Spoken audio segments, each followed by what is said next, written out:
Cláudio Graz, autor do texto A Escola de Frankfurt, o Marxismo Cultural e o Politicamente Correto como Ferramenta de Controle, publicado no Mises Brasil, considera que a Escola de Frankfurt destruiu a liberdade de expressão.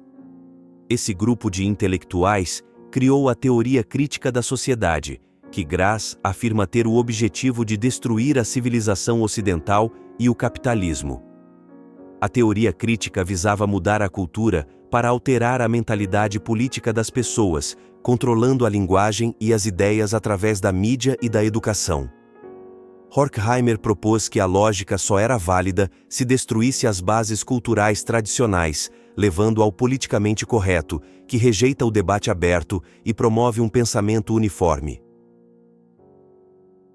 A Escola de Frankfurt considerava a religião, especialmente o cristianismo, como uma distração do capitalismo e via o homem como um produto da sociedade sem livre-arbítrio. Isso levou à ideia de descriminalizar crimes, vistos como produtos da estrutura social capitalista. Eles também viam a família como um gerador de submissão ao fascismo e defendiam sua destruição para eliminar o capitalismo e o fascismo. Propunham a educação controlada pelo Estado para garantir a obediência e eliminar o pensamento independente. Graz argumenta que a Escola de Frankfurt distorceu a ideia de liberdade e justiça de Hegel, promovendo a noção de que menos liberdade traz mais justiça e segurança.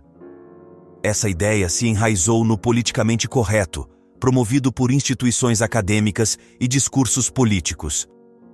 Em conclusão, Graz afirma que a Escola de Frankfurt, com seu marxismo cultural, visa criar indivíduos homogêneos, eliminando a liberdade de pensamento e impondo uma lógica controlada, tornando-se um dos maiores inimigos da liberdade e da mente humana livre. Mas antes de continuarmos, gostaria de convidar todos vocês a se inscreverem no nosso canal. Além disso, não se esqueçam de deixar o seu like e compartilhar este vídeo com os amigos que também são apaixonados por jogos. E, é claro, não hesitem em comentar. Você sempre quis dominar o inglês? Agora é a sua chance! Apresentamos o método dinâmico e personalizado do professor Alexandre Lacerda. Mais informações na descrição. Agora, sem mais delongas, vamos para o vídeo. O período Sengoku foi uma era de guerra civil no Japão feudal, que durou de meados do século XV até o início do século XVII. Durante esse tempo, o país estava dividido em muitos territórios controlados por daimyos, senhores feudais, que lutavam pelo poder e pela terra. Esses conflitos resultaram em batalhas frequentes e mudanças constantes de alianças. O período terminou quando Oda Nobunaga, Toyotomi Hideyoshi e finalmente Tokugawa Ieyasu conseguiram unificar o Japão. Tokugawa Ieyasu estabeleceu o shogunato Tokugawa em 1603, marcando o início de uma era de paz e estabilidade conhecida como o período Edo. O período Sengoku foi uma era de constantes guerras entre daimyos, senhores feudais, que lutavam pelo controle do país. Durante essa época, vários samurais famosos desempenharam papéis importantes. Oda Nobunaga, um dos mais poderosos daimyos, estava em campanha para unificar o Japão, conhecido por suas estratégias militares inovadoras e uso eficaz de armas de fogo. Toyotomi Hideyoshi, principal general de Nobunaga e seu eventual sucessor. Tokugawa Ieyasu, aliado de Nobunaga, consolidou seu poder na região de Mikawa e estabeleceu as bases para o futuro shogunato Tokugawa. Tachibana Dozetsu, guerreiro e estrategista renomado por sua bravura e lealdade. Dachi Masamune, jovem daimyo em ascensão na região de Tohoku. Uesugi Kenshin, figura proeminente até sua morte em 1578, conhecido por sua rivalidade com Takeda Shingen e habilidade militar. Esses samurais foram fundamentais nas batalhas e alianças que levaram à unificação do Japão sob o shogunato Tokugawa. O próximo jogo da Ubisoft, chamado Assassin's Creed Shadows, será lançado em 15 de novembro deste ano. Ele se passa no Japão feudal durante o final do período Sengoku. Os jogadores terão a oportunidade de controlar 2 personagens, Naoe, uma shinobi, e Yasuki, um samurai. Naoe se concentra em furtividade e agilidade, seguindo as técnicas dos assassinos, enquanto Yasuki é especialista em combate direto. A história do jogo oferece diferentes estilos de jogo. Assassin's Creed Shadows promete uma narrativa ambientada no Japão feudal, proporcionando aos jogadores a experiência de ser um assassino furtivo e a emoção do combate de samurai. Mas, voltando ao começo desse vídeo, podemos tirar importantes lições a respeito da nossa contemporaneidade, fazendo uma breve análise das escolhas artísticas e criativas dos produtores do estúdio da Ubisoft. Várias empresas de entretenimento de filmes a jogos estão aderindo à representatividade social, seja em termos políticos e raciais, para se adequar ao sistema ESG, e assim, conseguir acesso a linhas de crédito e investimentos para os seus negócios. O sistema ESG avalia o desempenho de uma empresa em 3 áreas: ambiental, social e governança. A sigla ESG vem do inglês Environmental, Social and Governance.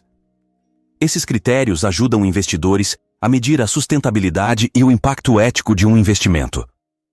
Empresas que seguem altos padrões ESG são vistas como menos arriscadas e mais preparadas para o futuro. Como sugerido por Cláudio Graz em seu artigo a respeito da Escola de Frankfurt, afirma que o marxismo cultural visa criar indivíduos homogêneos, eliminando a liberdade de pensamento e impondo uma lógica controlada por sua doutrina, tornando-se um dos maiores inimigos da liberdade e da mente humana livre. A principal ferramenta para pressionar empresas a adotarem essa mentalidade tem sido o sistema ESG e ONGs, que promovem movimentos ambientais ou identitários. A parte criativa das produções culturais é a mais afetada pelas exigências dos executivos que visam maximizar os lucros, muitas vezes em detrimento da qualidade do conteúdo e dos debates propostos nas obras. Cultura é o conjunto de costumes, tradições, crenças, valores, comportamentos e conhecimentos compartilhados por um grupo de pessoas e transmitidos de geração em geração. A Escola de Frankfurt visava inicialmente um retorno ao esclarecimento da era moderna, mas acabou tratando o ser humano como um meio, e não um fim, na ciência e no conhecimento, levando ao que chamamos de semicultura. Semicultura refere-se a um nível intermediário de conhecimento e desenvolvimento cultural, onde as pessoas têm algumas informações e habilidades, mas não alcançam um nível completo de compreensão e sofisticação cultural. Sendo assim, na nossa contemporaneidade, fica cada vez mais difícil absorver em algo oriundo de uma cultura de fato, a repudiando, já que não temos o mesmo entendimento e propósitos ao que se refere a uma cultura. Costumes, crenças e tradições são rechaçados e estigmatizados como algo de um espectro político extremista. E por meio dos produtos da indústria do entretenimento, são coisas que se inculcam na mente dos mais jovens, sobretudo, como sendo algo perigoso do qual se deve fugir. Mas, o pior é o substitutivo a uma cultura de fato tem sido, sobretudo em países ocidentais, pois o substituem por uma semicultura hedonista que exalta uma moralidade relativista, que diz pregar a inclusão, mas promove o oposto. Diz aceitar crenças, mas como vemos só consegue se apegar a uma estética desprezando o conteúdo. Por isso que os filmes, séries, jogos e obras de alcance de massa precisam se apegar a uma estética já aceita pelo público em detrimento das mensagens que tais obras carregavam. Analisando de forma breve a história do Japão, a agenda woke atual iria se autorrefutar caso adotasse não só a estética, como também as crenças, tradições e conceitos presentes naquilo que compreendemos como cultura japonesa. Logo, a escolha de Yasuki como protagonista nada mais é do que uma fuga da narrativa woke a se esconder atrás daqueles que jura defender, usando-os como uma barreira humana. Daquilo que sabemos sobre a sua história, Yasuke foi um guerreiro africano que se tornou samurai no Japão no final do século XVI. Possivelmente originário de Moçambique, chegou ao Japão em 1579 como servo de Alessandro Valignano, um missionário jesuíta. Sua chegada causou grande alvoroço e ele chamou a atenção de Oda Nobunaga, um poderoso daimyo.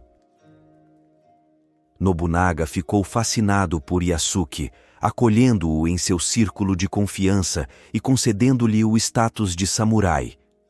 Yasuke participou de várias batalhas ao lado de Nobunaga.